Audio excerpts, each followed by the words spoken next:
Cerimonia di premiazione, 100 metri run esordienti a maschi, consegna le medaglie, presidente della Natatorium Treviso Vincenzo De Sio, e consegna la medaglia di bronzo per il suo terzo posto ad Alessio Zuccherato, Sporting Club Noale 1:21:02.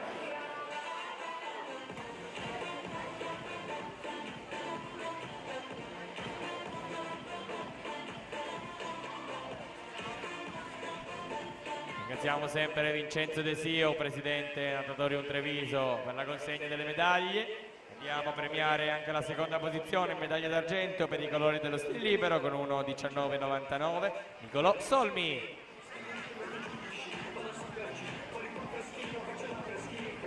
Primo posto vince medaglia d'oro, first place gold medal for South African team, 1:19:41, Eric Wan.